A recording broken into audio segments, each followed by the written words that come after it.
Welcome to the Composers Roundtable. I'm your moderator, Ben Bassini. I have never done this before, so this is my first time doing this. I don't get to swear. That's a big thing for me. I'm proud of myself. We'll swear for you. We'll cover swearing. A little background on me. I am not in the BGM scene at all, really, but I am part of Oreo Speedwagon, Dowell, Gary over there, and I have played video game music for fun for about the last 5 years. Yeah, that's all I got. I'm going to introduce everyone, except I don't have everyone's info, so y'all might introduce yourselves a bit. Okay, first up, immediately to my left, I would like to introduce you to Mason Lieberman.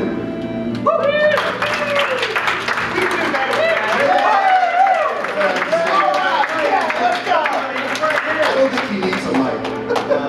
He's an award-winning composer, audio director, and a producer who has done multiple projects in gaming and anime. So, next up, I'd like to introduce another prolific composer, the fat man himself, George Sanger.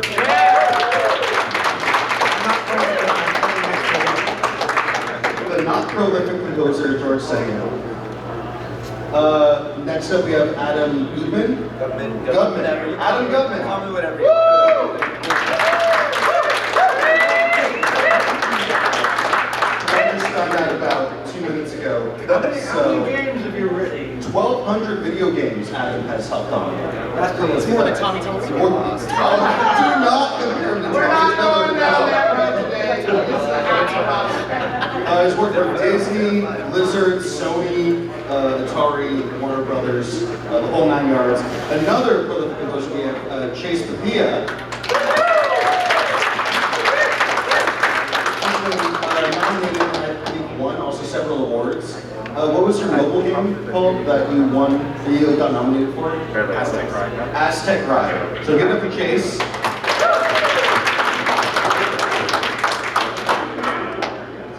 Next up, who arranges for 7th Street Big Band. Everyone please give it up for Nicole. Nicole Boas, yeah. I got you. Another 7th Street Big Band member. Please give it up for Trevor Stoll.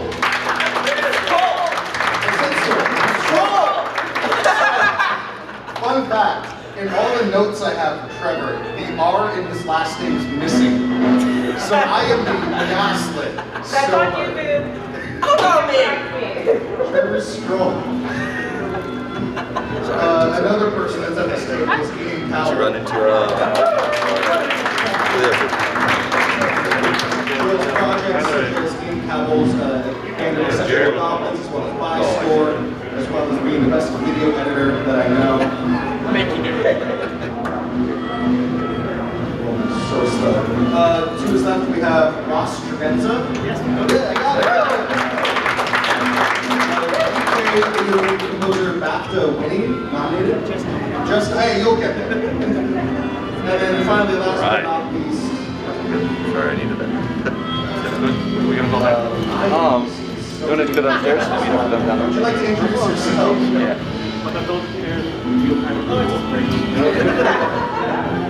Hi, thanks. My name is Randall Mayer. My work's on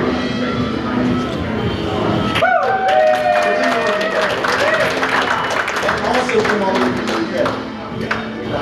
Composer has worked on GoldenEye, Perfect Dark, Killer Instinct. That's why I love you. One of my favorite fighting games ever. Okay, you guys ready to get started? I think I just at first like to go around down the list and have everyone just talk about their personal relationship with BGM, how they found out about MAGWest, and just in general talk about. Here's a chance to just brag like yourself, talk about your work. All right, so I've got an hour and 20 minutes left, right? Yes. All right. So hi everyone, my name is Mason Lieberman. I'm an anime and video game composer, and my first interaction with video game music, I was probably like a few hours after birth, and my dad was like, all right, time to go play this. Not literally, I don't know if this is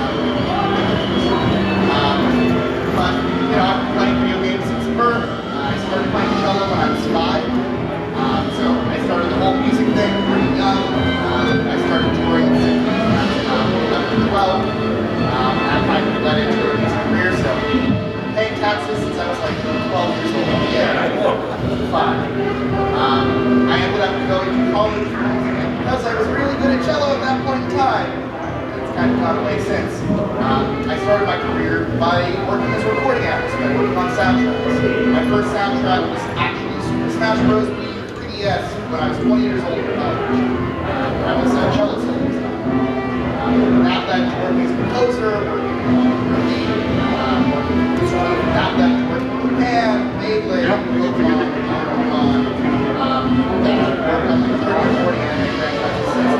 My first exposure to MAGFest was 2018, where I had a bunch of friends who kept telling me, oh, there's this event, and it's like a bunch of nerds who like really like the stuff that you're into. And I was like, okay. And I've been here every year ever since. I've gone to almost every type of MAGFest you can imagine. Next year for the next MAGFest. So you can't get rid of me. I'm in the wall. We've tried. They have. It's not successful. George? Hi everybody. I'm George. I feel like I'm really late sitting amongst the players from My first game was in 1983. The nice for television, so I've been doing it for a while. When I started doing video game music, actually, it was things to do, but I was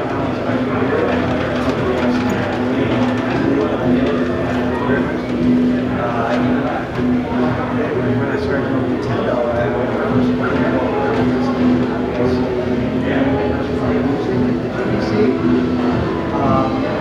Now there are seven. now we're several. Just a couple. And I got to do something. Actually, for MAGWest, I got to do some of the first jam sessions.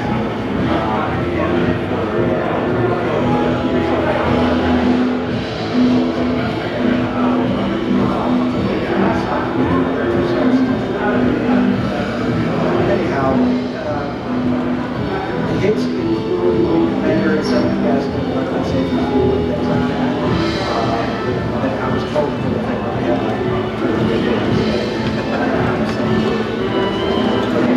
how did I find out about MAGWest? I guess it was just kind of in the middle.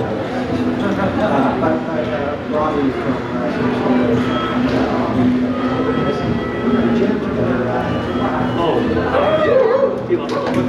We both won. So you don't think I'm as nervous as I am to be like 6? The bigger the panel is, the better I feel. So now hi, I'm Adam. This is my first Mac, and it's so cool. It is so cool. There's so many great people here, including my good friends Mason and Jay, so and George, who I've known for like my whole career. I started doing game audio in 2006. My first game was Pirates of the Caribbean Sea, and then I went on to I own a company called Audio, and we do things like Overwatch 2 and Hearthstone and Solids. I don't know if you guys have seen like songs and trailers that like the theatrical songs. I write most of those. I also do Skychildren Light and Arc Knights is one of my projects. So if you're familiar with Arc Knights, I write a lot of songs for Arc Knights, and I enjoy that project. I'm working on a new project right now called Listen to 99 that comes out pretty soon. I also have a lot of songs in it. I kind of started to edge my way into my own niche, which is songwriting for games, which I absolutely love. That's still going into me writing songs for Disney parks. I write a ton of music for Disney parks, shows for Tokyo, Disney, and all over the world. And I produce stuff for other composers, Alan Meek, and I did Great Showman, and it's like a big project for me and other animated stuff. So I love game audio. My heart is here. My heart is with you guys and my people. I'm very happy to be here. Thank you so much for having me. Hi, I'm Chase Bethia. I'm a professional video game composer now for about 12 years. I've shipped about 20 games, about 25 games in that career thus far. And I'm mostly known for my work for Around. It's got 3 million player base worldwide, and I won Best Original Soundtrack for that Mix Award. And recently this year, I won Best Original Soundtrack for Unparalleled Parrots, which is a puzzle game which is kind of in the style of Zelda Link's Awakening puzzle type. So the Turtle Rock Legend 2 or the Oracle Ages puzzle, might be a little bit familiar. And I recently scored a trailer to the Gex trilogy for Limited Run Games. And so that was just announced this week on Wednesday, so that's that. But my introduction to video game music, I've been writing game music typically, I guess since the first selfie, which is Game Boy camera, which is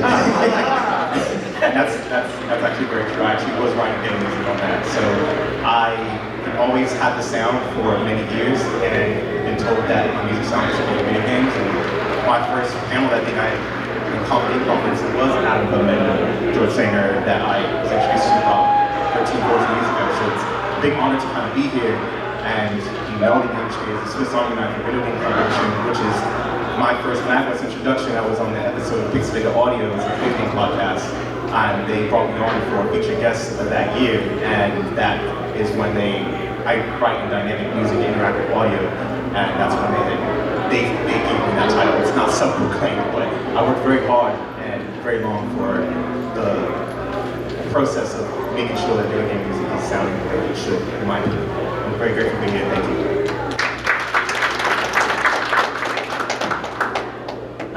I'm Nicole Boaz. I'm the piano player and president, sort of writer, arranger for 7th Street Big Band. And my background is mostly as a jazz piano player and sort of arranging for jazz band. So I'm a little newer to the VGM scene. This is my second year here at MAGWest with 7th Street Big Band. Last year we performed, we did a collaboration with Super Soul Brothers. This year we're going to be teaming up with his band, Character Select. And I'm just really excited to be here and to be sort of the Venn diagram of jazz and VGM, like those two circles seem to be like drifting closer and closer as time passes. And I'm really appreciating getting to be sort of part of that process growth. So.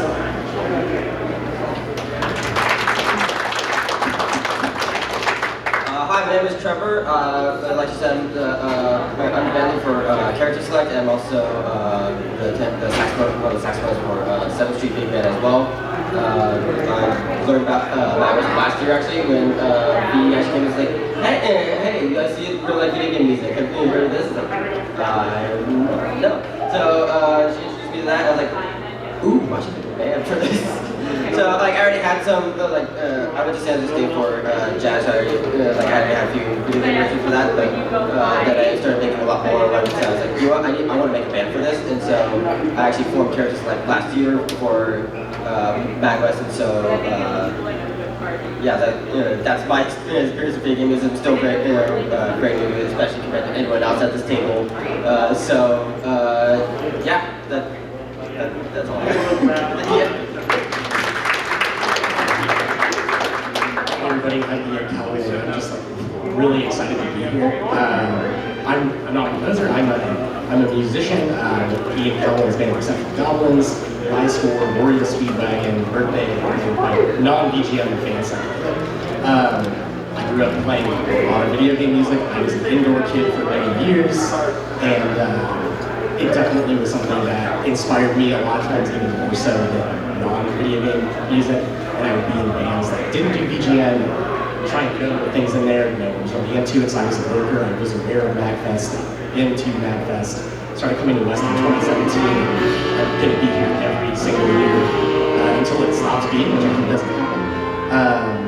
Yeah, I love this music. It means a lot to me, and to get to speak about it with the people who know it and become friends with people that have been along with this music is it's an honor. Fight the imposter syndrome everywhere. But yeah, it's a really magical art form, and it's good to see it elevated to the place it deserves to be, and not just see it's not just video games, which I'm sure a lot of us, who are younger, have experienced growing up and seeing it not taken seriously. And it's really serious now. So yeah, I'm really happy to be here and sort of how it's going.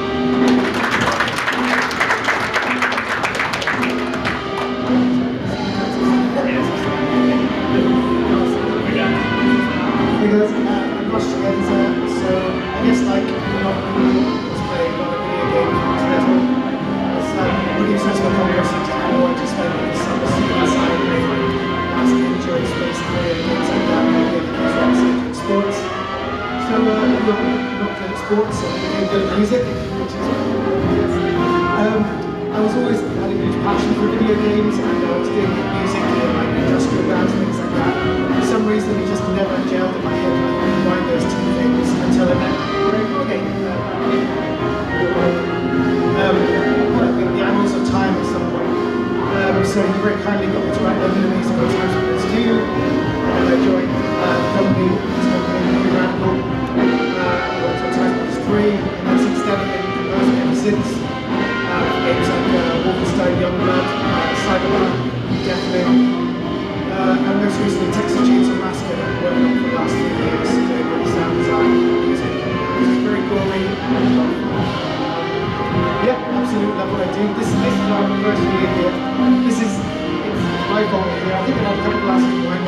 thought it'd be a good idea to apply. A mere 23 hours of travel later. So we're really appreciative of the it's amazing to be like an event like this, something we're so passionate about. So yeah, look forward to chatting to you.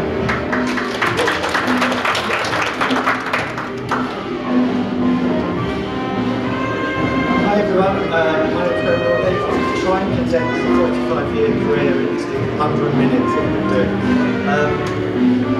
There's no prizes.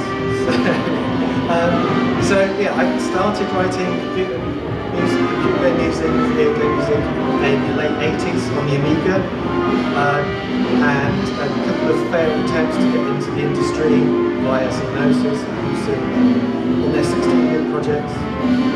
Carried on because that was my love, stemming back to Commodore 64, which I still love to today. Still listen to all the wealth of music that's still being produced for that computer all these years later. Managed to somehow land a job at Rare in the early 90s, where, as mentioned, I worked on games like Killer Instinct, GoldenEye, Last Duel, Perfect Dark, among others. Then went off to Free Radical, where we did the Time Splitters games, very enjoyable, very silly, fun to do. Crisis games, when we became Crytek, and for a bump in the 2000s I was a video director, which was more spreadsheets, writing notes, and so decided that I didn't like that, so I did some mobile games just to get back into the fun of writing music, which was what I was here for. And yeah, up until today I'm still writing music for a sort of social game I've done for the last few years called African Life, and it still gets me out of bed every morning and still love what I do. Thanks for having me. Awesome. Wow. It's like an echo chamber now. Speaking of still having fun when writing, something that video game music is not exempt from any other art form is trying to separate having a love for your craft versus doing it for a job. Especially when you have to do it again and again and again, and there's pressure and deadlines and other people telling you what to do, and sometimes you're depending on what other people think of your work, it can be a lot more intimidating. So I'm wondering if anyone here has any tips or advice for trying to separate creating music for yourself versus doing it as a job, and like Graham said, still finding a love for what you do without getting numb to it. Okay, I'll jump in. Hey, so this is because our company, we do a lot of volume of stuff, so I've had to learn how to get really fast. I mean, when we say we've worked on 1,200 games, it's verifiable, and the only reason we've been able to do that, and I know you said, I know why you're laughing too. I know why you're laughing, because some other people are not verifiable. We keep a list. If anybody wants to check my socials, we have a list. So the reason why we're able to work so fast is because for the composer folks that are trying to start out and learn how to do this, keeping really quality templates and learning how to differentiate styles of music when you write. Because everybody's going to come to you with temp music and say, we want our game to sound like X, Y, or Z. So there's already other things out there that sound like what they're going to want, and you have to figure out how to make it yours, how to add your own special twist, how to add your own style, your own flavor, your own voice, and then it really becomes a thing, right? So for us, what we've had to do, and for me personally, I've had to really kind of separate the businessy part of me that is like, okay, I have to deliver music to get paid, from the part of me that's like, I'm still a nerd that loves all the work my friends do, and I love to listen to music, and that can exist in the same space, but when it's time to go to work, I know the only thing that is my muse is that I have a client that wants something delivered. So I know that's not super sexy and romantic, but in reality, like, this is still a business. And for me, I have to be able to deliver, and if I don't, the people that work with me and for me, they can't. So that is a thing, right? How do you guys feel about it? Do you all get caught up in the minutia of the art and I'm so sorry for the swapping too. Yeah, I would totally agree with that. I think, while obviously we all love music, if you're doing music and you're charging money for it and it's professional, there are times when you have to pack a certain part of your brain away, I think, and just keep going. And sometimes, normally if it was a track for fun, you would abandon it if it's kind of like stuck in the weeds. But if it's for professional work, maybe you need to put another 12 hours into it. Maybe you need to stay up late and keep going past the point where it's fun, but doesn't stop music being fun. But when you're doing it professionally, there are points when the fun part of your brain needs to shut down a little bit. You just need to keep going and just keep drilling through the concrete until you get it done. So yeah, I think it's just that really. Sometimes it's just hard work, and not all the tracks are fun. But sometimes you hate them, I think, by the time they're done. And it doesn't mean they're bad tracks, it just means you've lived with it for so long, and you've had frustrations and stuff that you're kind of glad to see the back of it. But usually when I come back and listen to those a year later, I love those songs at that point. I remember one of the best pieces of advice I ever learned when I was writing music was actually on a forum for Logic Pro, and it was a comment that someone left at the bottom of it, and it was saying that you can always feel like your work is never done until you put it out there, and then it's finally done. Like, it's out of your control, it's in the world's hands now. So I totally agree with that. Kind of thinking that it's bad, you kind of get stuck because you're listening to it all the time. Does anyone else have anything to say about it? Oh, go for it. I just wanted to chime in from kind of sort of like the other side of things as someone who like arranges and, you know, sort of rewrites and then performs live some of the music that is composed by people like the, you know, other people on the panel here. You know, it is, you do kind of still have to occasionally treat it like that very professional, this is a job, I have a deadline, I have to finish it thing. Because if I was just blasé, like, oh, I'm just doing this for fun, I could sort of run into what Ben was saying, like, it's never really done, right? So for me, it's actually really helpful to me to have, you know, a performance like this, a deadline, an end date, where it's like, I have to arrange these charts for my band to play, and if they're not done by like 3 weeks before MAGWest, we don't get to rehearse them, and then we don't get to perform them. So, yeah, I think no matter what part of the music making process you're in, you know, there's a lot of creativity and fun, but I think people get this idea that artists are like, you know, it's some mysterious thing. It's like, no, it's work and you have a deadline. And as fun as it is, sometimes it's a little bit of buckling down and getting work done. Exactly, yeah. So something that I actually say to a lot of composers and tend to that exact same thing. Context being, that's where I currently am. My audio right now. There are a lot of points where composers in general, you know, we're often perfectionists, we're often, you know, hyperfixated on, oh, there's this thing, and I just need to keep digging until I find it. And sometimes I have to remind people, I'm like, no, like, you are stupendous, you are really good. You have far past the finish line, like minute details and adjustments, where anyone else can really tell the exact thing you're digging for. And sometimes you really just need someone else to come out and be like, no, that's good enough. We have other things we've got to do. You can move on. To help kind of get out of that mindset. Because we all get into that sometimes. We're all prone to that particular dip. The mantra I tell myself sometimes is done is better than perfect. That's good. Tell clients that. We had somebody ask, like some of these guys did. We had somebody come back after it and ask him something, ask him if using the vocals. I'm like, okay, well, let's recall the session. So we have to hire the singer. They're like, well, we have to pay for that? Yes, you have to pay the talent every time. George? I got a crack my philosophy to just do that, just kind of thing, like Steve Smith said. And is that everything that has a front has a back, and the bigger the front, the bigger the back, so everything, you know.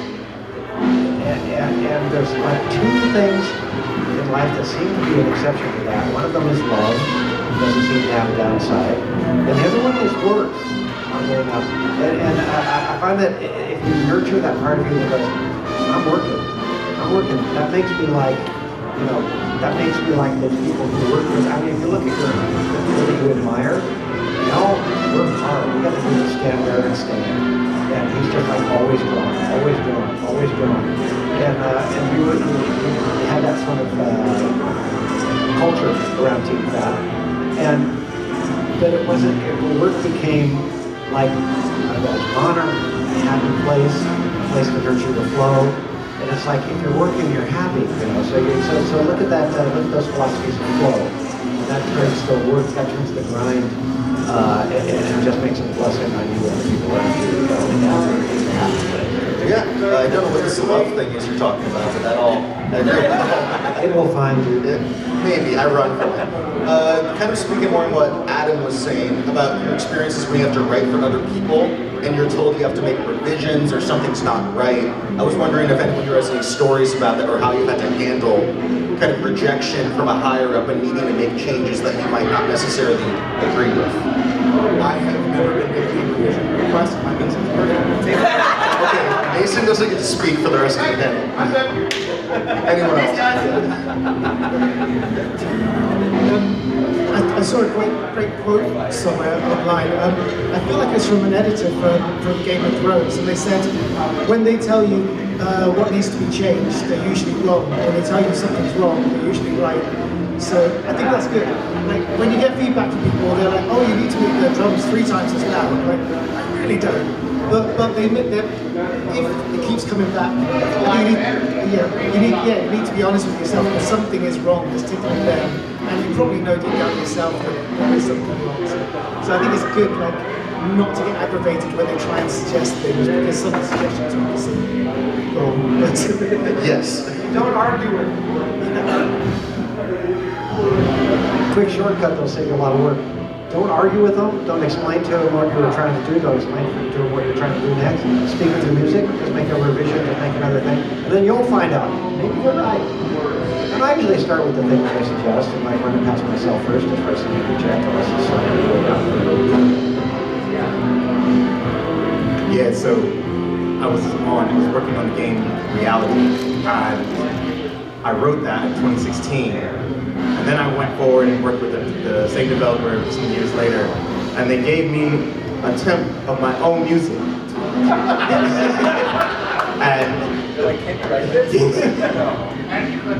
And it was the hardest thing I had to do. I had 7 revisions to write better than I did before, but I learned something. It's a collaborative effort that I'm in. This is art. It's art in its entirety. It's not just about me. And through that collaboration, like composing can be very solo and lonely sometimes. So especially if we're working remote. So I welcome it with open arms when that revision comes, because something's telling me to make it better.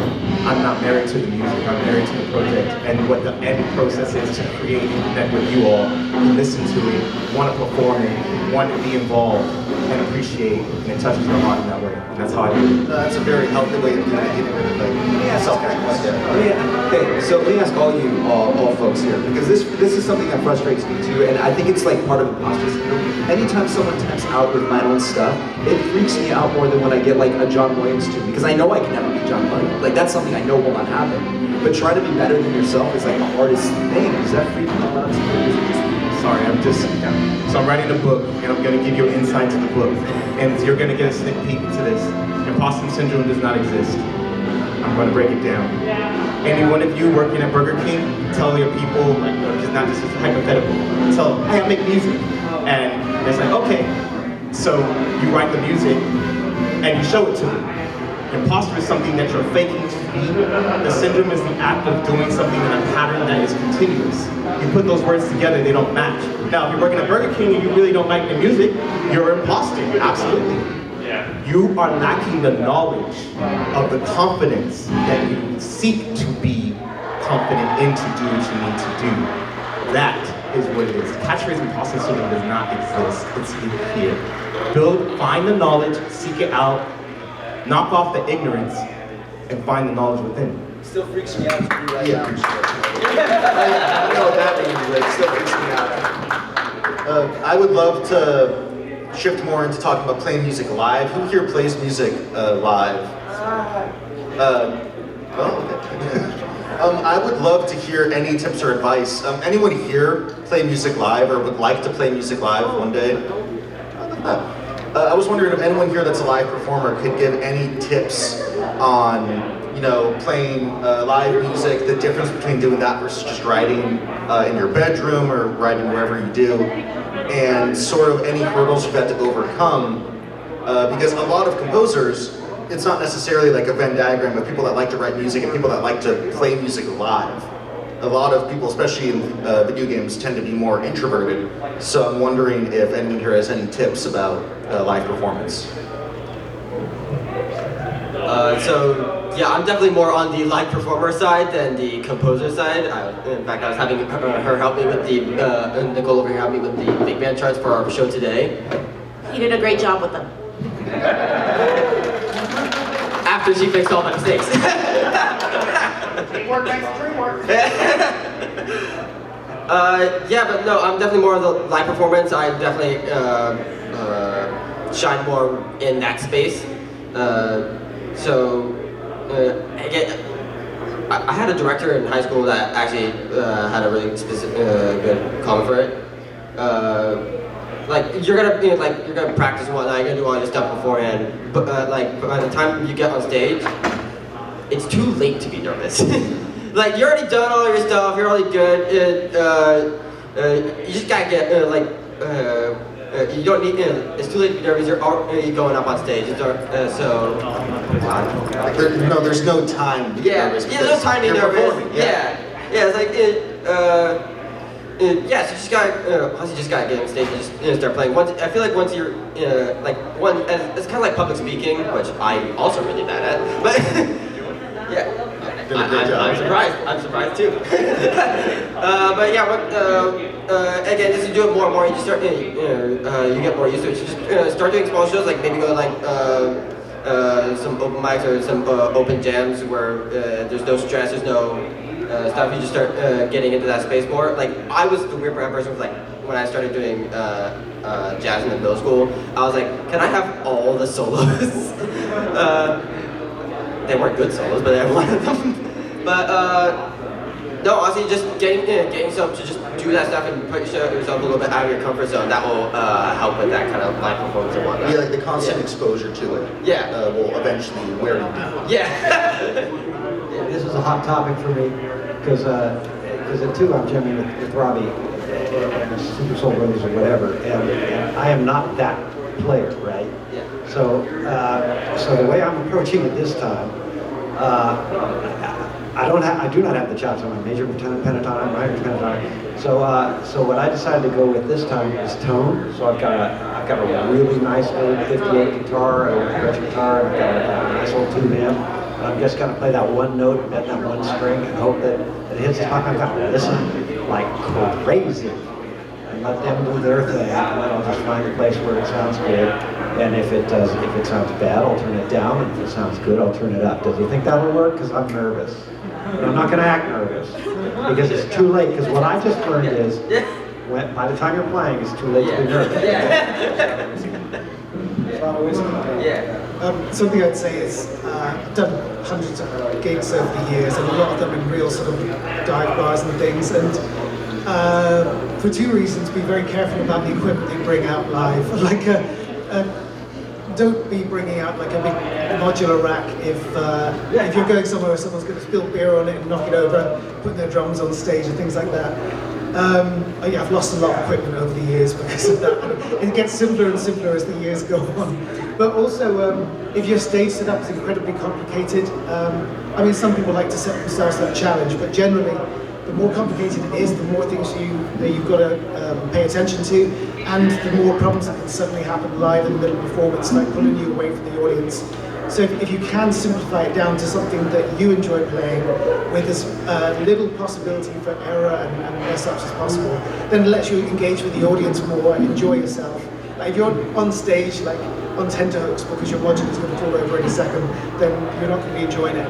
Yeah, the less stuff you can make yourself worry about when playing live, the better. Yeah. Something that you just said there that I think is kind of like the pivotal thing for all live performance is joy and like having a good time with what you're doing. I came from a really unhealthy, toxic kind of classical start of my career as far as what I was doing, where I really would beat myself up over every micro error, and I would spend so much time hyper-fixating on things that, for lack of a better word, I couldn't control in my performances. And something that really changed for me in a positive way that I think humbled me and then made me love performing the way that I did before that point was when I got out of college and I was just trying to make ends meet. I was doing a ton of GD gigs, and I was doing like the kind of, we'll call it like standard work that when you're a musician starting your career, you just do because that's how you're gonna make rent that month. Like, you know, I played like hundreds of weddings, toured everywhere you can imagine with like bands that you've never heard of. Realizing that like people are there to have a good time. If I want them to have a good time, have to also be having a good time. And so just go up on stage and have fun and cherish the fact that like, for whatever reason, whether you're being paid or not, you are getting to spend your time making wiggly air for fun. Like, yeah, you know, it's not that serious. I love that. I'd like to shift and get a little bit more personal to Graham. I would love for you to just brag about your time at Rare, because I love that. You're also the wrong person to brag. Well, how you got that job, what your time was like there, composing for games like Perfect Dark and Killer Instinct, and sort of, and this can open up to other composers after, what it's like when you're given notes on what kind of song you should write for whatever scene you're writing for. Any notes that you're given before you start composing would be awesome to know. Get a little bit of the behind the scenes. Get a brief from a designer. Yeah. Unfortunately, back in the day, which was, you know, it's like many lifetimes ago, that structure wasn't really in the games industry. At least it wasn't Rare. It was just 10 people putting in their ideas, everyone mucking them together, chatting about it and coming up with stuff. Oh, it'd be really cool to do that. And it could be anyone. It could be the artist saying, I love that tune, but why don't you listen to this and see what you think to this? There wasn't like an overseeing designer or producer who said, like, we want it to sound like John Williams or whatever. So it was very much me going out to the team saying, look guys, how about I do this, what do you think? And like, yeah, can we listen to it? So you go away and you write something, and when it's in a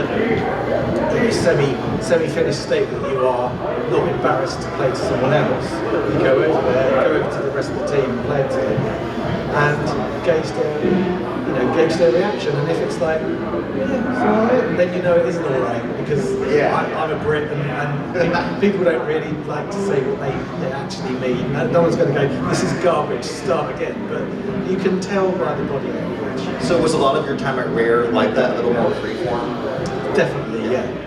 Later on, as the team got bigger, and as we all know, the teams are in their hundreds, maybe even thousands now. But at the end of my time at Rare, the teams were about 20, 30 people. It was a bit more structured, and you couldn't listen to everyone who had an opinion, because you'd never get anything finished. Because as we all know, everyone's got an opinion, and someone has to have that authority. But the time at Rare was lucky because it was a passionate bunch of people who they knew what they wanted to do, and they left it. They gave you the autonomy to do that, which was a joy thinking about it now. Not all the teams got that. Bronco, who's I think has done a MAGFest, I'm sure. He was very close with the Stanleys who run the company, they worked closely together, and they had the vision. So they would sit down with Bronco and listen to everything he wrote, and they'd be feedback, and go back to their list of demands. Nice, that's awesome. So yeah, I have an easy ride.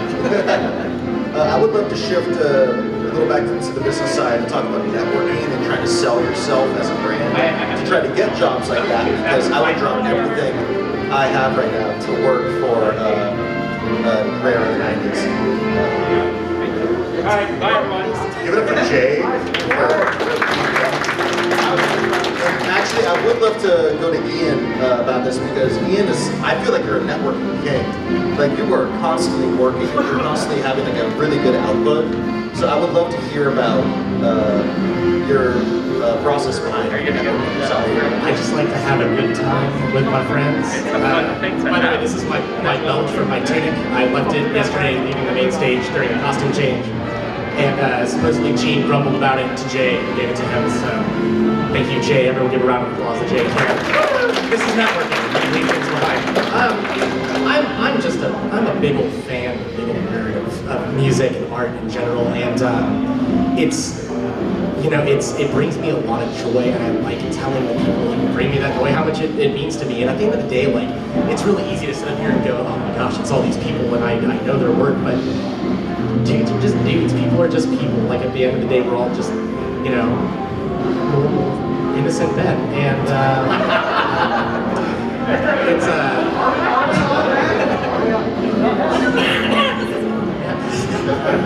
it was that is not kind of a deep cut. Yeah, I don't know. It's funny. I'm a little shy about it right now, but no, I just I love music, and I love sharing that with people, and kind of bringing it back to the performance aspect of it too. Like, you're all here to have a good time. It's really easy to get in your head and be on a stage and look at someone with their arms crossed and think, oh fuck, this person's not having a good time, and entertain them. It's too late for that. Just be yourself and bring that out there. People gravitate towards that. And I think something I struggled for with a long time as being a musician is trying to be a real serious musician. I spent a lot of my 20s trying to just be cool, be in bands.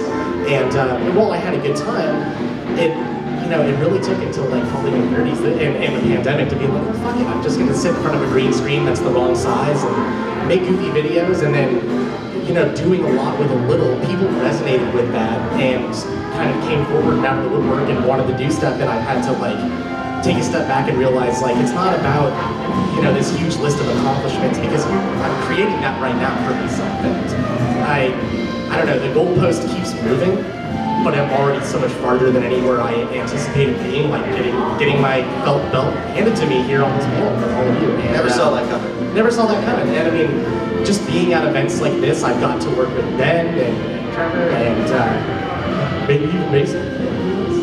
This is networking. See, now I guilt him into doing something with me in front of everyone else. So stick with it. I think I just got network. Yeah, that's it. It's like the new show Punked, but it's just Find me on LinkedIn. I have business cards for all of you later. If you guys have cards afterwards, please throw them out to me. I just want to say, networking is important. It's good, but like, people know when you're just trying to get something out of them. Just be yourself. If something is supposed to happen, it's going to happen. But, I would say don't just blindly DM people or like, hey, cool piece of work I obviously didn't listen to. Here's what I did. If you send someone a 5-minute MP3, like, if you're not going to listen to it, at least wait until it's 5.5 minutes past and then let it be on read. Don't really do that. Like, just be forthcoming, be honest about how you feel about other people's work, and if they want to work with you, they will seek you out. And but just have fun. That's the most important thing, is have fun. Yeah, Mason. Oh, I was going to make a joke for the internet culture and say Dynac might not be quite the right audience. Solid joke, Mason. It was worth it. It totally landed, guys. You know what? Give Mason a round of applause for telling a joke. He's ripping out his timeline and he's really coming along. Yeah, you've got at least 6 seconds going on so far. George, I would love to talk to you about 2 things. One is working on video game music during the '83 crash, because you got that mentioned in the stuff you sent me. As well as I would love to ask you about re-releasing your classic game music. The first gig that I got was for television, and I was originally kind of doing it for free because I just wanted to get into the business, which was a weird thing to do. No one else was trying to get into business. Long story short, I ended up, the lawyer said, you gotta charge something. So I ended up charging $1,000 for a 10-second clip. And then the television went out of business. And my bad. Then the next thing I did was for Serious Software, which was network, they put us better on my stuff. And that was the sequel to Way Out, which was a first-person called Serious Software. Serious.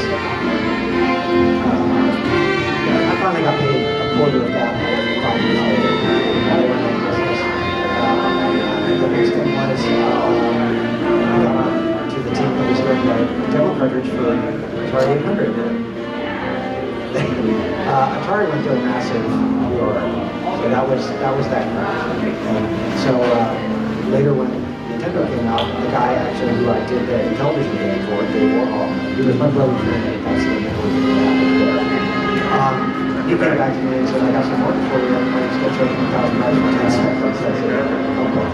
So it was $39.95 for a tune, and if I get too busy, I was $40.95. And I probably shouldn't in front of these guys, but I recommend that tactic.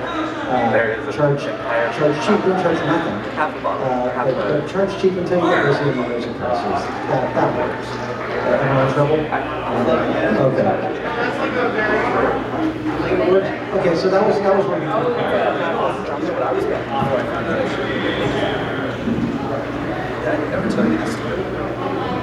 So when I first started out, I had done a ton of games with this company called Soundboard, and they were like an audio house that contracted me. That's where I got a lot of experience in my years.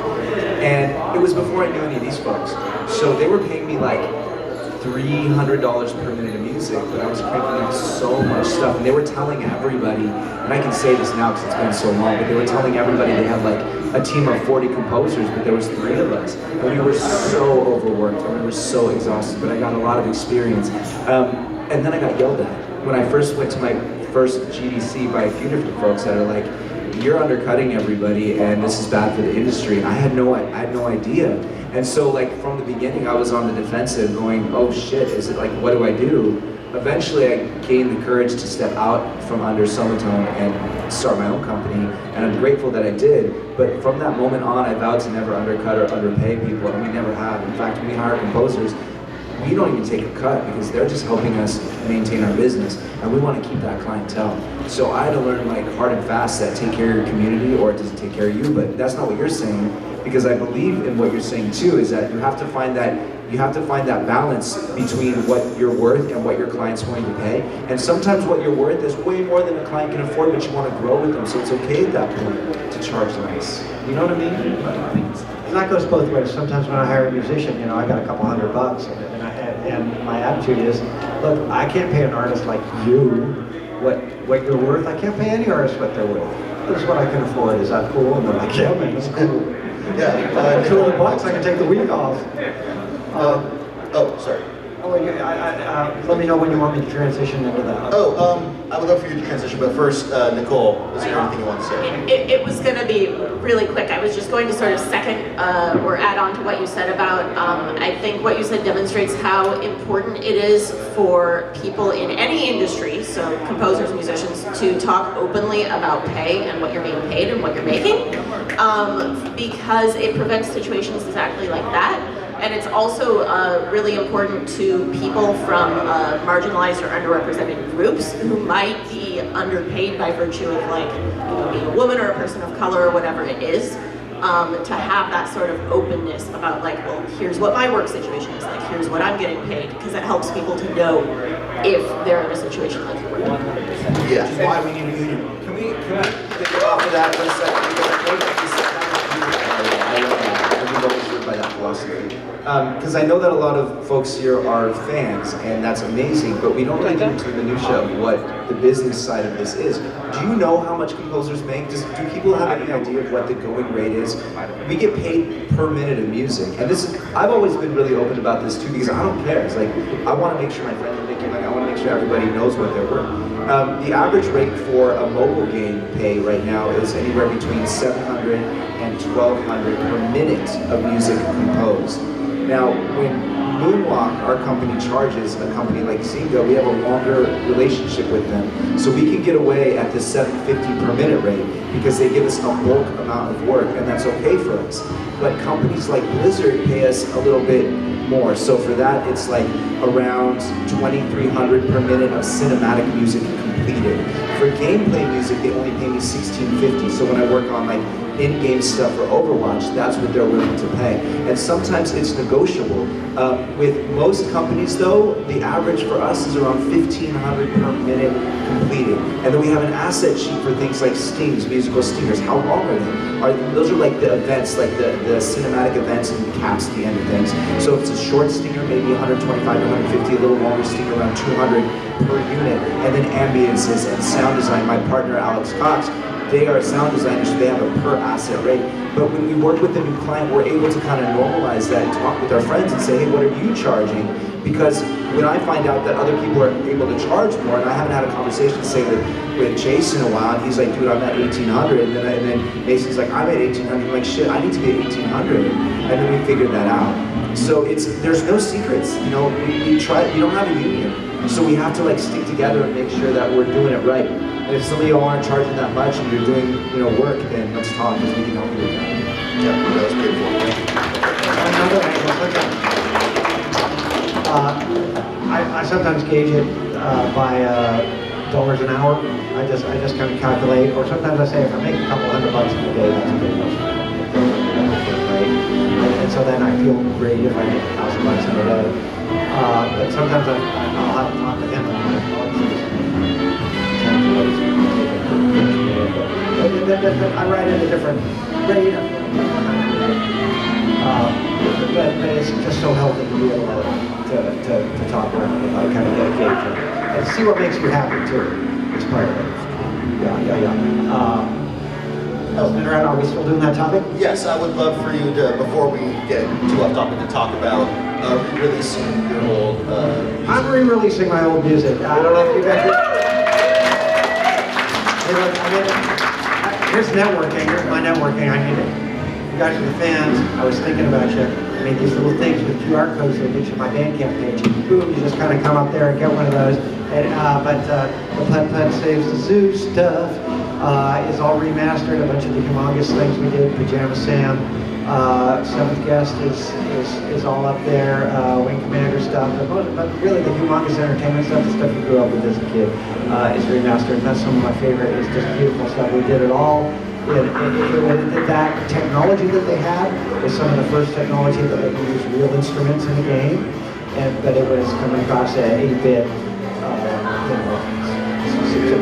22K, mono, but we did it all in full fidelity stereo, and those masters exist, and now they're released, and you might even enjoy it. And we're going to try playing some of that music.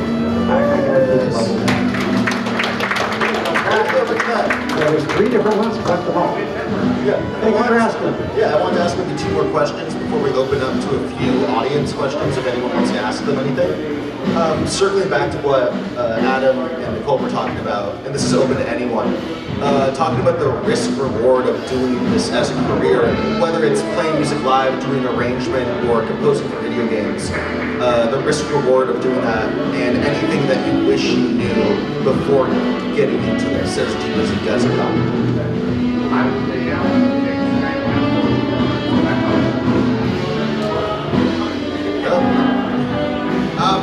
So, the risk, you starve to death. The reward, you don't starve to death. No, the actual response when it comes to starting a career in the arts as a freelancer or searching for in-house work, to kind of connect the 2 things that both of you were saying in different ways. Something you mentioned was burn, as far as if you can do a couple $100, that's a good way for you to burn.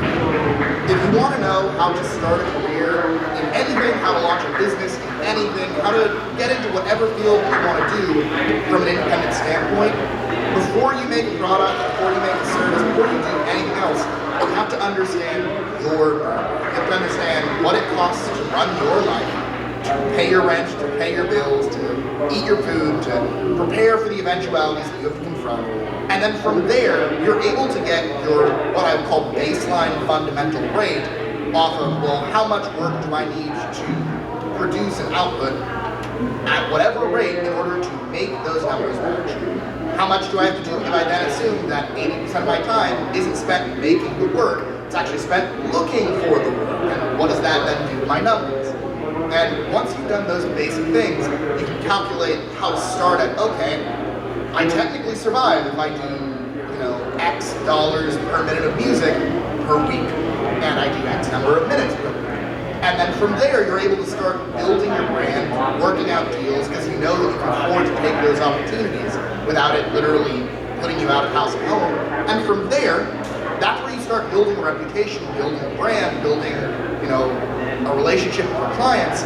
where those rates start to increase, because at a certain point, none of us actually compete with each other. Like, no gig that I am up for will ever be interested in Adam, and vice versa. Not because we're not capable of doing each other's stuff, because I would be willing to say we're probably very easily compatible in that way. Well, I'd love to think. Oh god, that would be so much fun. But because at the end of the day, when you're getting hired for work, you're generally getting hired for your perspective, for your relationship, for what you bring to the vibe of the project, more than just the technical musical details. Because if you were saying, we need industrial electronic music, well, you know, we've got like 10 people here, and I imagine we've got 10 versions of industrial electronic, and probably all of them are good enough to do the job, you know what I mean? Yes. Well, he's lying, so that's okay. I work in musical theater, pit musician stuff a lot, and a lot of the people that get hired aren't necessarily the best musicians. They're just the least asshole-ish out of the people that get hired. That matters. I'm gonna say it matters way more than actually being good at what you do. Is actually being able to talk to people and just being able to be humble and being able to communicate in a way that isn't so self-centered, and then being good at what you do. Like, that gets vetted first. Ian, something. Yeah, I just want to say the hang, as it's called, is extremely important, whether that's going to be in live performance or in a business aspect. Yeah, it's not always your talent, but how you can relate to other people, because there are some talented people out there who are fucking insufferable, and you don't want to work with them. But who I'd rather, who's going to give me good energy to feed off of is a lot more important than how many notes they can play in a second. If I can add to that very briefly, in addition to all of that, being able to show up on time and communicate and respond to emails in a timely manner are like, the importance of those cannot be overstated. Just like basic professionalism can get you so far. If you email me within 24 hours, I love you. And I'm a hypocrite.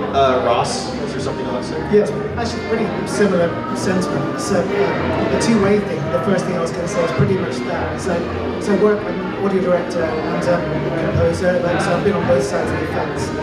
And to be honest, sometimes you get stuck in a song, right? It's just part of it. But if a composer disappears for 4 days because they're in a panic because they haven't finished the song, that's when you're trying to get something done and you get pressure from producers and stuff, it's a nightmare. But you can contact someone and say, I'm really sorry, I'm getting really stuck on this, I'm going to need another 3 days. That's completely fine, no one ever minds that. Because then the producers will be like, what's going on with that song? He said, sorry, he's struggling with it, it's going to be a few more days. Yeah, like always have like an honest communication with whoever you're working with. Just, you don't need excuses, you can just be brutally honest about it. Yeah, it's kind of going a little wonky and could need some time. Yeah. On the flip side of communication, I think it's important to make sure you know what you're getting into when you're signing up for things, and that you're not taking on too much. A good example is for Cyberpunk, I had to write 130 individual jingles for all the TV ads and things like that in the game.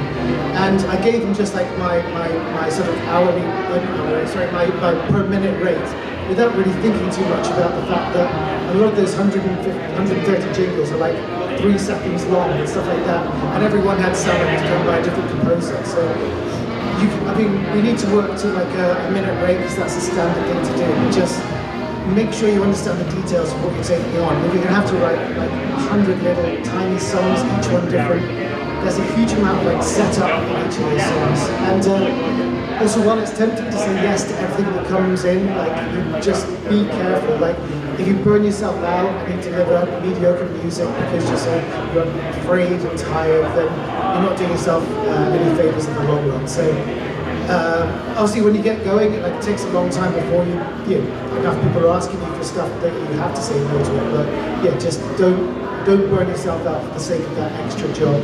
Yeah, it's finding that balance between taking on like enough work versus like not burning yourself out. Exactly. So, yeah. Trevor? Yeah, and that's the same for like live performance too. It's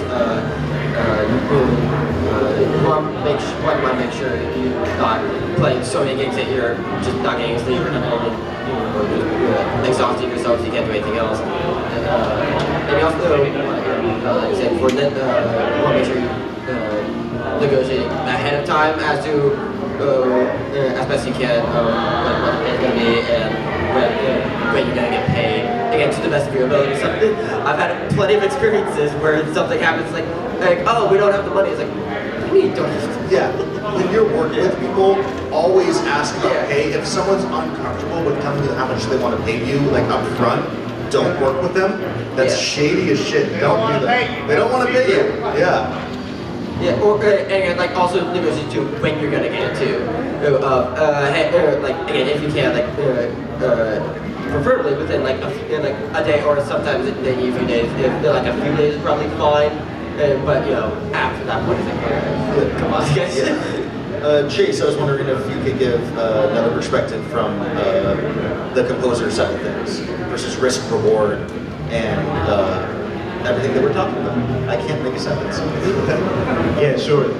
So, I mean, we all make choices every day. It's a risk that we do in every single moment that we take it.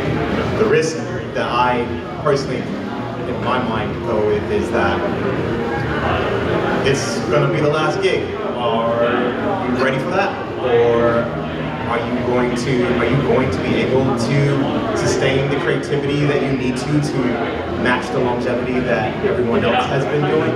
And so the mental mindset that I've done for that is to work out every day to prepare to run a marathon, because that is the choice I made to align with understanding what that's going to be.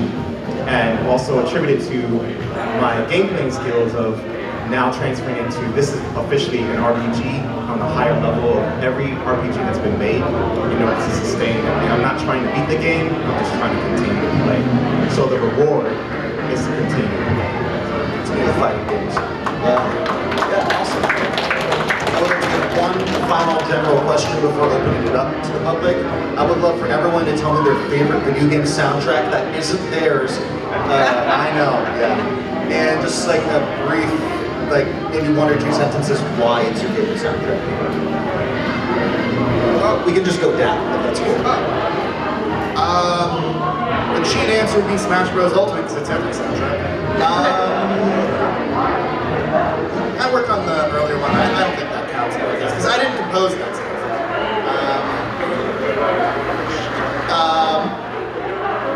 Come back to me. I'll go. Okay, George. 3 mics, 10 people. The Dig by Michael Mann. It's a very dreamy soundtrack that is based on sort of interest in just drifting from key area to key area in a very interesting interactive way. So it was an interactive project, but they actually made a nice linear CD out of it on Angel Records, which Michael was really proud of. And I like it because I'm just going to use a weird gesture. It makes me. Adam? Yeah, I still love the Fallout 4 soundtrack. I really do. And most of the reason why I like it is because I think it perfectly balances the aesthetic of the world. And all of the songs that are in the game that are not written by that's right.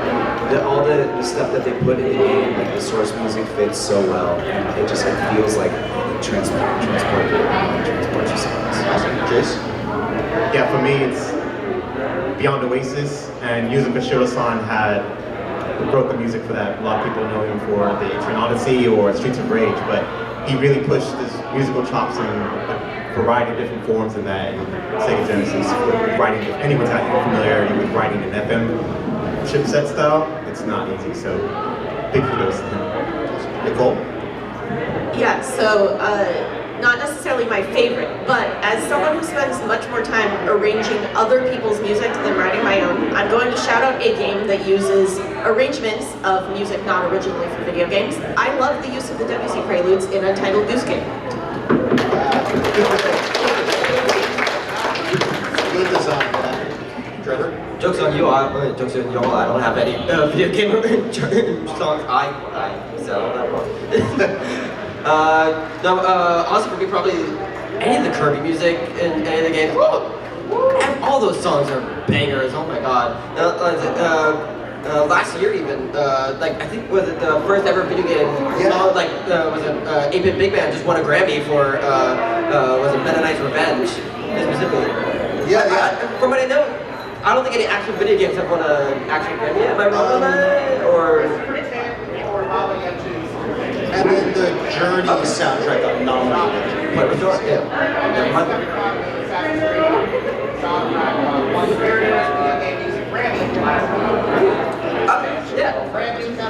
Like what's wrong? Oh yeah, new category. Ian? R4 Ridge Racer Type 4. That explains so much about the music you're writing.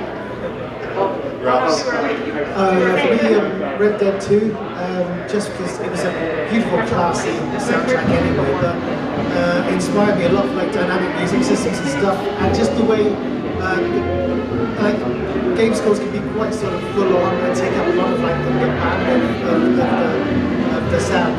And for Red Dead, it was just sort of like lilting in and out and like playing with the ambient sound. And I think it was like sort of a change in the way people were approaching it, letting the ambient sound of the environments breathe. It was very, and I've tried to replicate that in games since. It was very, very inspiring, and it's just awesome. Yeah.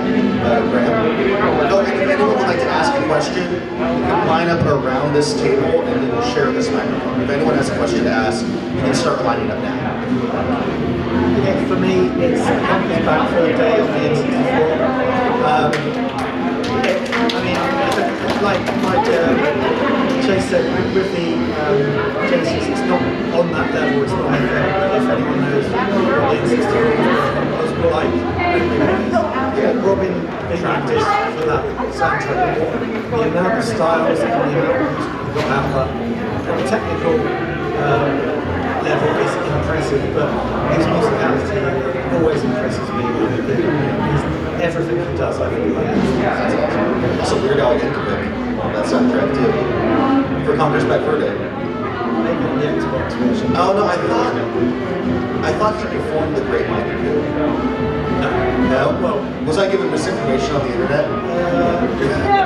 Never. I might have gotten a wrong fact. I would like to circle back to Mason. I've got it now. All right. Soundtrack that probably defines my childhood and got me into movies coming to now. Sonic Adventure 2. And favorite soundtrack as a whole Sonic Adventure 2, Santa Way, give proper credit. And soundtrack that I think is the most brilliantly written and arranged soundtrack in recent memory. Breath of the Wild, Banaka Kataoka. Oh my god. The minimalism, the piano, I have so many reasons to love. And I think for me, it's a tie between Shadow of the Colossus. Yes. Yeah. That's my favorite game ever, and I think the storytelling that's told in the music is beautiful. And I have the CD for that soundtrack. I have CD. I got the piano music too! I'd say it's either that or, I'm gonna cheat and give three answers. Xenoblade Chronicles 1. And then the original Ratchet & Clank on the PS2. Like the techno music that happens in like the cities and stuff is awesome. Cool. So questions. Feel free to ask any specific people, general questions. Go.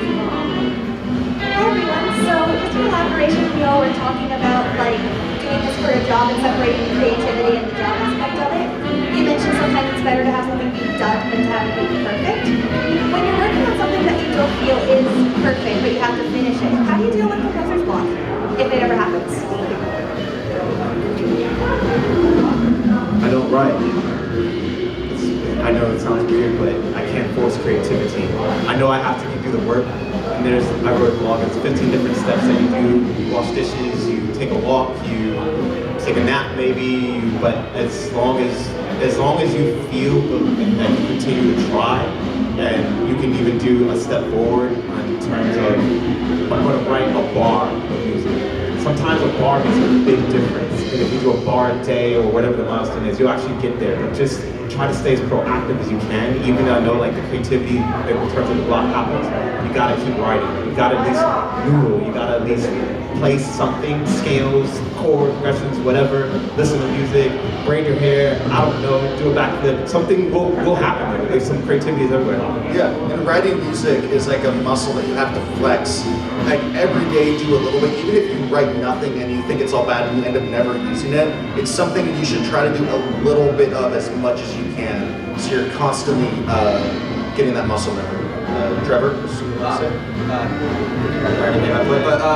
Yeah, just, again, like what they said, just write anything. Just, it can be good, it can be bad, it can be real bad, but yeah, that writing there also can also help inspire like your other works. Like if you're having a block on something, go work on, like if you have the time, go work on maybe work on another tune or something else, and while you're working, be like, ooh, this other stuff could work on this, and then you go back to the other piece that you're having trouble with.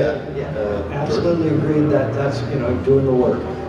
But also you could, just a devil's advocate, you can come at it from the other angle. Because if you're really stuck, part of that is mental. And,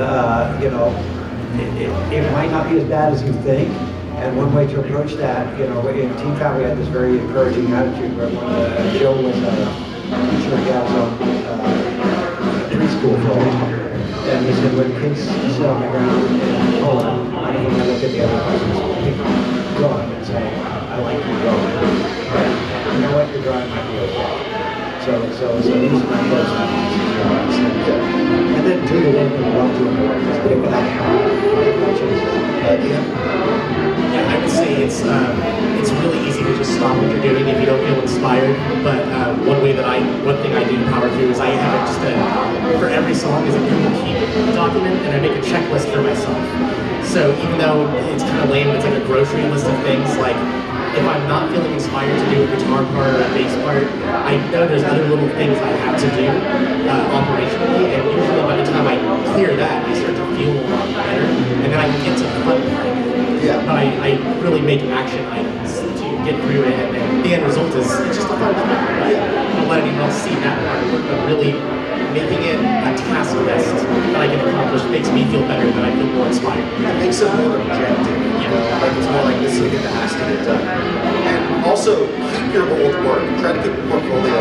I have used lyrics from songs I wrote 6 years ago that I threw out, and then I took one line from it, and that worked in a song I wrote like a month ago. So keep your old work. You never know when you're going to find inspiration from yourself. I have two questions, if that's okay. The second one's the first one is just going back to the whole scribble thing that you guys were talking about earlier. Have there been any lasting effects from the pandemic on how that approach has changed? And the second one is I don't know, I guess, I don't know much about blue screen general rules, but what's the status of for the composers residuals versus So pandemic and residuals. There's no residuals. For some of the songs that we do that get released on Spotify, the developers are kind enough to give us a writer share, and so we will see a little bit there for Arc Nights and for some other things. That's Most of video game music doesn't have residuals in the traditional sense unless something gets distributed on streaming platforms, Spotify, iTunes, whatever. There are some places that sort of generate a residual. Sales on PlayStation Network in Europe is one of those things. So if you get a downloadable copy, that is considered a performance, and it generates a royalty, which can be something. It's not nothing. But yeah, mostly we don't get it unless it's in the soundtrack. And oftentimes those soundtracks are work for hires when you're dealing with larger publishers and To answer your first question about the pandemic, though, because I think this is something that a lot of people are talking about, the pandemic didn't really affect the game industry, at least on our end, all that much, because what happened was we all sat at home and played on our phones.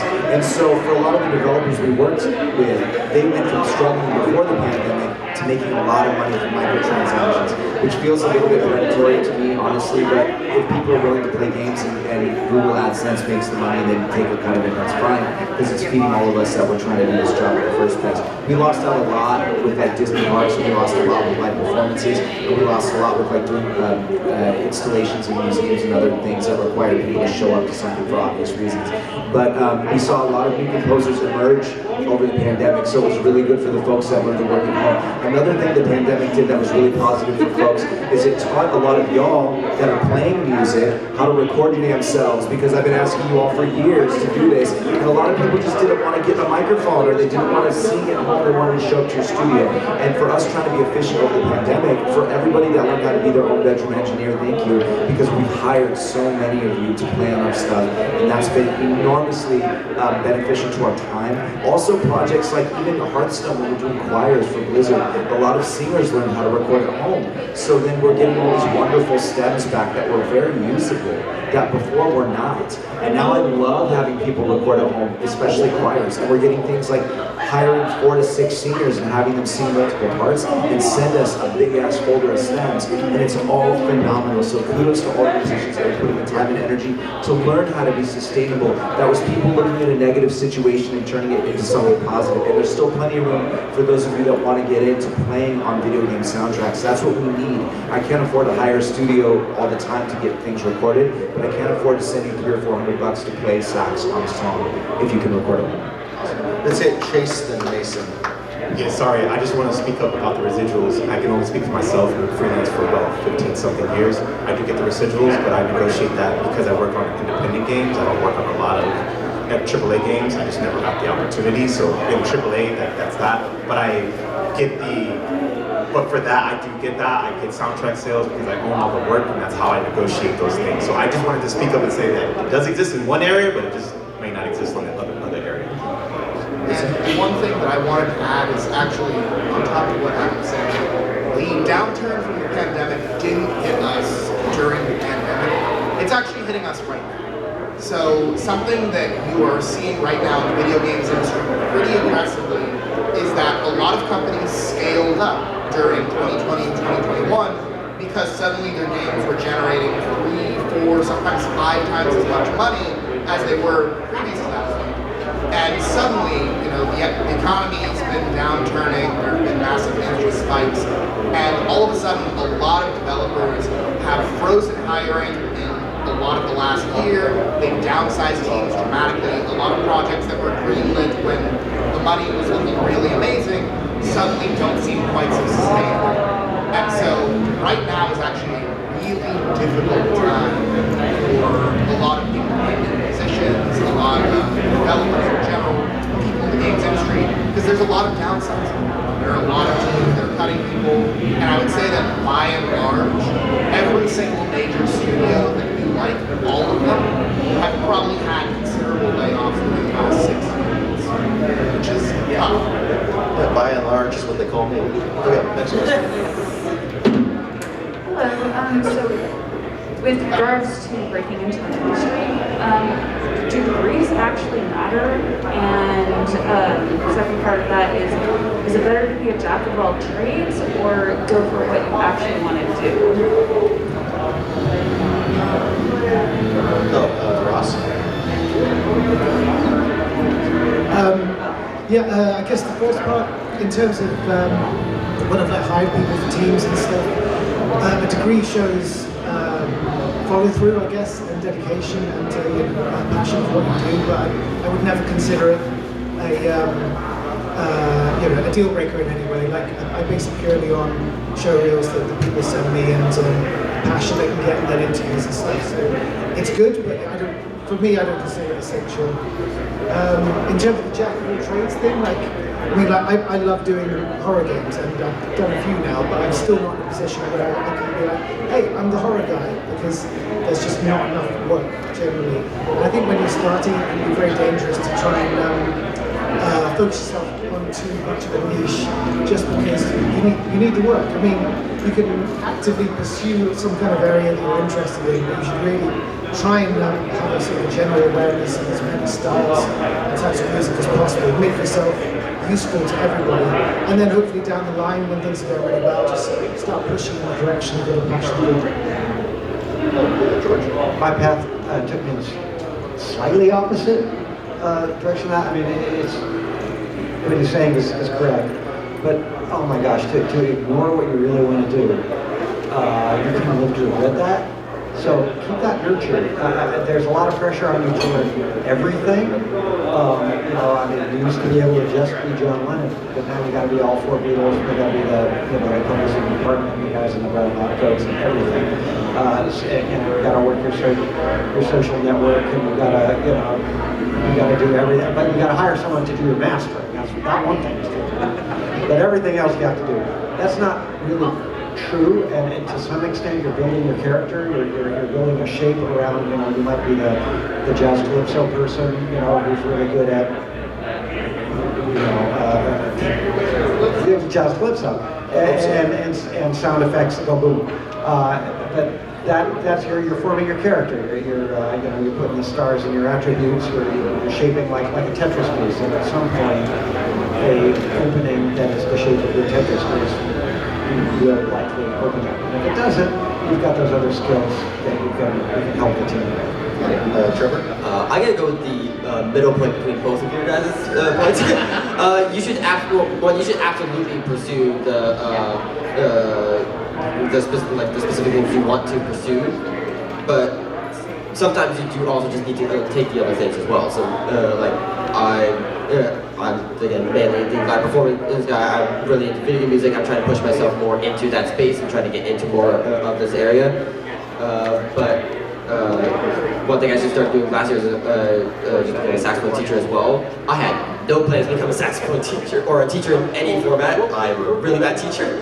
But like my room, I get better. Yeah, hopefully. I think so. But my roommate was like, hey, I'm gonna make you a teacher at my school. It's like at the a private teacher at the school I work at. I was like, wait, what? I can't teach. He's like, nah, you'll be fine.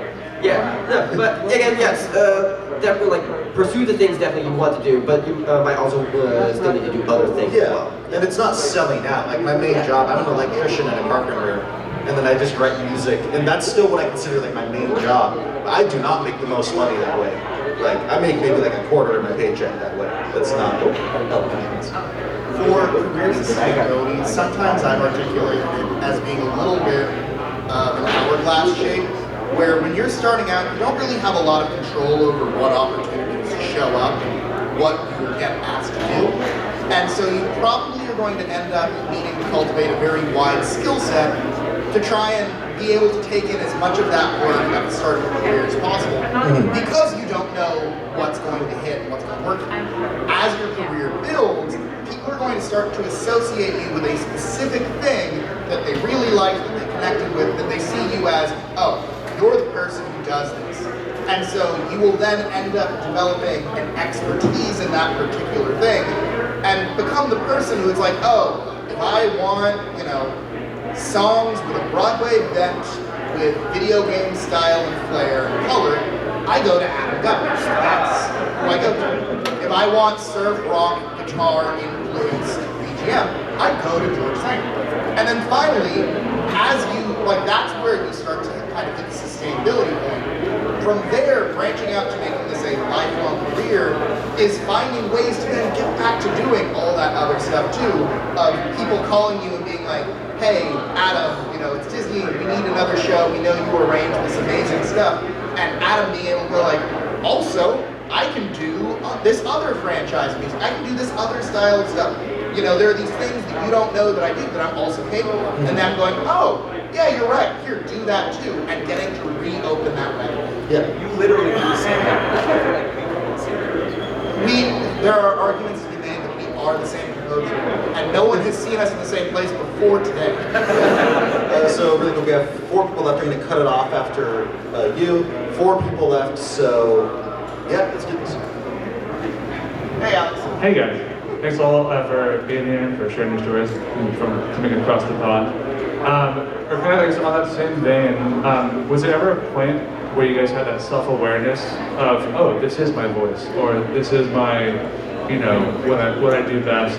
You know, it's kind of, you know, internal factors and external factors, I'm sure, but yeah, was there ever that certain awareness or self-realization of that? My high school band teacher was a famous surf rock musician, and his album covers, the Astronauts, you know, the album covers have these guys playing these Fender guitars with these matching Fender amps, and it was just a happy spot for me. And for some reason, things just, you know, I diversified away from that. I was doing group stuff when it was group time, but and orchestral stuff when it was orchestral time, kids stuff and space opera and horror game. But somehow those roots made me sit up in bed and just get excited that I bought my Astronauts amp last week, 2 weeks ago. I bought my Fender Bassman from 61, and I'm like so psyched. So yeah, you look for that joy, you look for that, oh my gosh, I can't sleep, and pay attention to that. Thanks for asking, that's a good question. Hi, thanks for being here. Games for change, games that raise social awareness. Do any of you have any experience working in that domain, and how would you go about breaking into that area of the industry as a new promoter? Go for it. So in my case, I've had a couple of projects that are in that direction, most of which I'm still working on to this day. But I can say the thing that got me into them and started giving me those calls was doing charity music. So something that has been really important for me that I try to do every year is I dedicate a little bit of time to leveraging basically my particular network and my community to make something really cool and then just donating the proceeds to charity. So like, I work with like the Cowboy Bebop franchise with Yoko Kanno on like an official charity vinyl for COVID relief. I did the same thing with Yuki Hayashi and My Hero Academia cast for that franchise for the exact same thing. I've done things for like Japanese housing projects and things like that, and I try to do one of these every year. And I will say, having done that, you know, I started to get some reputation. Same as everything else that we like talk about in my career.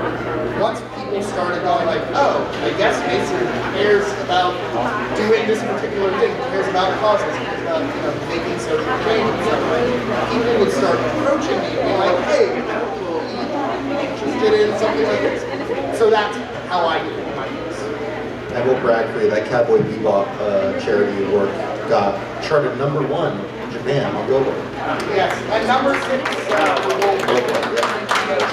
Yeah, just briefly, I guess my introduction to it was being asked by a different composer that was putting together a charity album and just writing music for it, and then seeing an opportunity that I think was a developer game engine, and then they had a charity album, and then, like I said, just submitting work towards it, and just work that I already kind of created and just polished up and sent it over. That's just like a streamlined way to come in.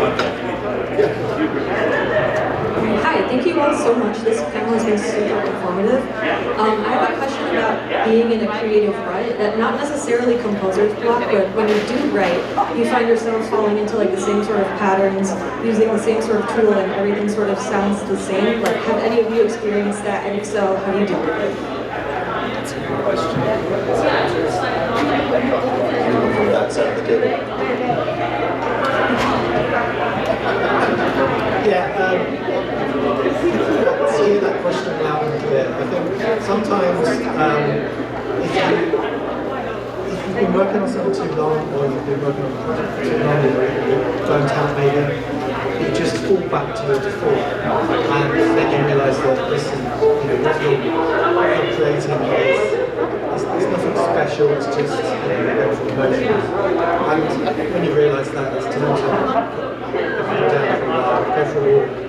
That was my answer to that question really. Is that, if you don't think something's, if you're not sure something's done, my way out of that is to go for a walk and think of something else, focus in nature, and subconscious is a dreadful thing, and it will, whilst you're there working, it will be messing with your head, but when you give it a break, suddenly an idea, just a spark of an idea is all you need, and you're like, okay, I know what to do now, I can make this something special again, and not just, this is a default way of normal music. Something more manual that I have done as well is I write a lot of piano music, so that if I'm something to write using the same chords or rhythms or whatever, I try writing parts of the song on anything else other than what I'm used to, because a lot of my muscle memory will define what I write.